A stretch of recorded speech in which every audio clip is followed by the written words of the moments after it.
E aí, pessoal, se tem alguém que já assistiu mais de um vídeo meu, então já sabe que eu sou o Jean, aluno do curso de licenciatura em matemática pela FPEL.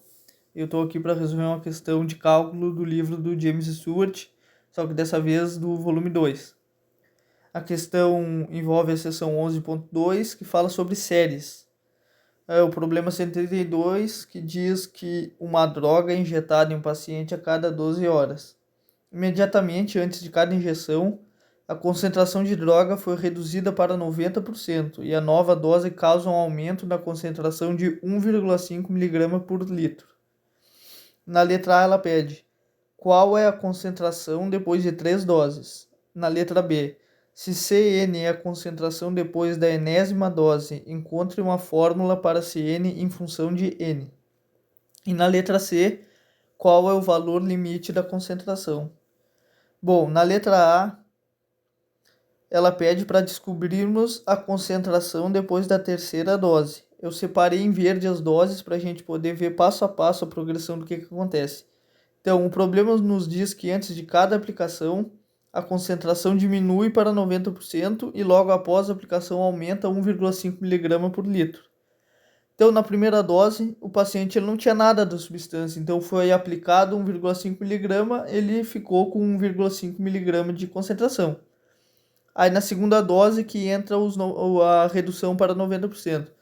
Então na segunda dose foi aplicado mais 1,5 mg, só que dessa vez deve ser somado aos 90% da aplicação anterior, ficando ali então 1,5 mais 90% de 1,5, 0,9 vezes 1,5, que aí o resultado vai dar 2,85 mg por litro.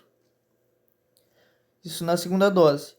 Aí ali na terceira dose foi aplicado novamente mais 1,5 mg, que deve ser somado a 90% da segunda aplicação. Então 1,5 que foi aplicado mais 90% de 2,85. Fechando então em 4,065 mg por litro. Então depois de 3 doses, a concentração da substância no paciente é de 4,065 mg por litro. Bom, aí na letra B, pede para a gente definir uma fórmula em função de n que mostre o comportamento da concentração quando o paciente receber várias doses, inúmeras doses. Então a gente percebe que existe uma razão comum que está sendo multiplicada em cada termo da soma, que é o 90%. O 0,9 que aparece ali em cada termo.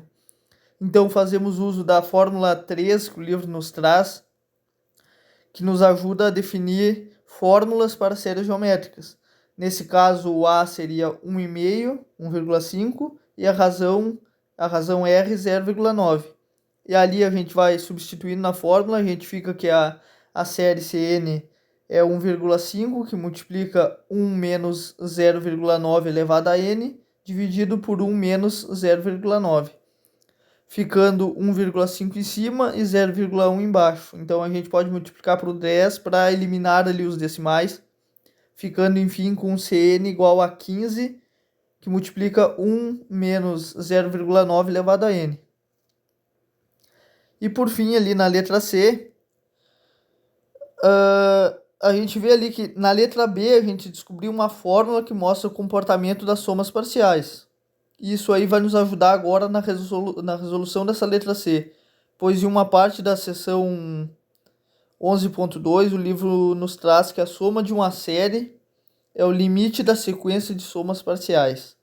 Se a gente pegar a fórmula de somas parciais da letra B e calcularmos o limite de quando n tende ao infinito, vamos descobrir então a soma do limite dessa série.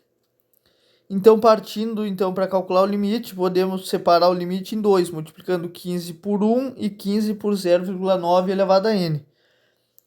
Ali, então, o limite da constante 15 é o próprio 15. E no segundo limite, a gente cai em um caso de limites em que se eu tenho um número entre menos 1 e 1 e este número está elevado ao infinito, então o limite vai para zero.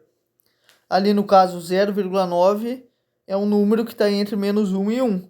Portanto, calculando o limite de 0,9 elevado ao infinito vai ser igual a zero. Então, portanto, o valor limite da concentração é 15, que é o resultado do primeiro limite ali, porque o segundo vai para zero, como eu falei. Então, por fim, o limite da concentração no paciente é de 15 miligramas por litro.